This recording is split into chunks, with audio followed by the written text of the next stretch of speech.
প্রতিবেশীরাও চায় না তুমি সফল হও। দুঃখে কষ্টে গড়া জীবন অন্ধকারে পড়ে রও। বাড়ি গাড়ি তোমার হলে তাদের কেন জ্বলবে? হিংসার বিদ্বেষ এভাবে আর কতকাল চলবে? কোটি কোটি মানুষ তা প্রতিযোগিতা বাসের বাড়ির সাথে।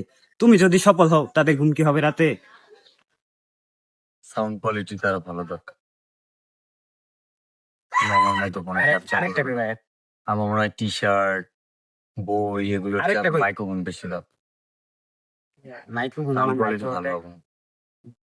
টাকা আছে আপনি বুঝেন না। এই যেমন এই যে গেঞ্জি কিনলেন, গেঞ্জি না কিনা আমার ভালোবাসলে তো আপনার আমার ভালোবাসেন, কিন্তু আপনার যেটা দরকার ঠিক আছে, মানে মৌলিক বুঝেন না, যেটা অনেক জরুরি। আরেকটা কন্টেন্ট আমি টাকার কথা বলিনি, আমার কথা বললে বুঝে না।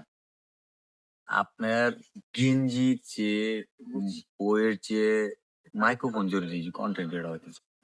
ধরেন যারা আমাদের গেঞ্জি বই কিনে নেয় আগের ভিডিও তো ভিউ হয় না। ভালো একটা মাইক্রোফোন হইলে সাউন্ড কোয়ালিটিটা ভালো হয়। এটা হচ্ছে বলেন।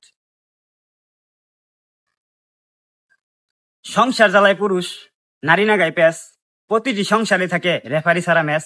ঘরে জ্বালা বাইরে জ্বালা, জ্বালা নাইকে শেষ। এই সংসার জ্বালায় অতিষ্ঠ পুরা বাংলাদেশ। নারী মন জয় করা এবার জয় করা চাই কঠিন। পুরুষ তুমি গাদার বোঝা, বয়ে যাবে চিরদিন।